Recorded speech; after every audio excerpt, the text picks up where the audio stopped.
Durante a mañá, efectivos militares de Abrilat traballaron arreo na desinfección das instalacións da residencia da terceira idade de Ribadumia. Trátase dunha medida preventiva, xa que no centro non se rexistraron contaxios por coronavirus. En Ribadumia a situación a día de hoxe a verdade é que é bastante boa porque afortunadamente non hai ningún infectado, nin entre os traballadores nin entre os usuarios bueno, pois a verdade é que eso é para estar contentos.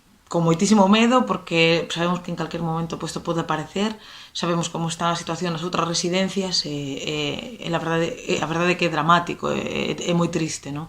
O que está acontecendo cos nosos maiores. A pesares disto, non está a ser unha época tranquila para os familiares dos residentes, mais aínda vendo as situacións extremas que se están a dar noutros centros nos que o coronavirus golpeou con forza. Por iso creen que o dereito á información das familias debe garantirse. Fáganse unha idea do que é ter a túa nai nunha residencia nestes momentos, vivir todos os días, despertar todos os días con esa angustia de que hoxe pase o día inteiro e siga ben.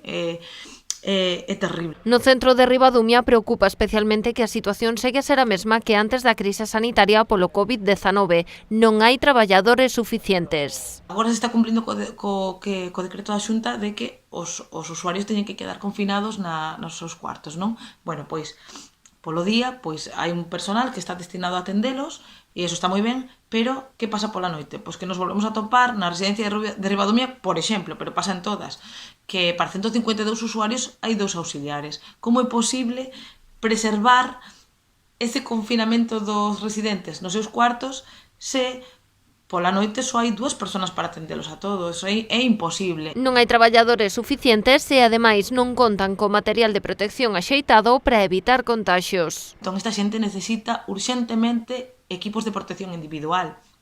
Non pode ser que teñan a mesma mascarilla pois, sen cambiar unha semana, 3 días, 5 días, non é posible. O ideal sería que tiveran un equipo completo, bata, gafas, mascarilla, para entrar en cada cuarto. É que é de caixón, o que pretendemos é evitar o contagio, pois os medios teñen que ser máis. A pesares desta situación, recoñecen e agradecen o labor que os traballadores fan a diario para coidar dos seus familiares. Eles son os que reciben os seus aplausos.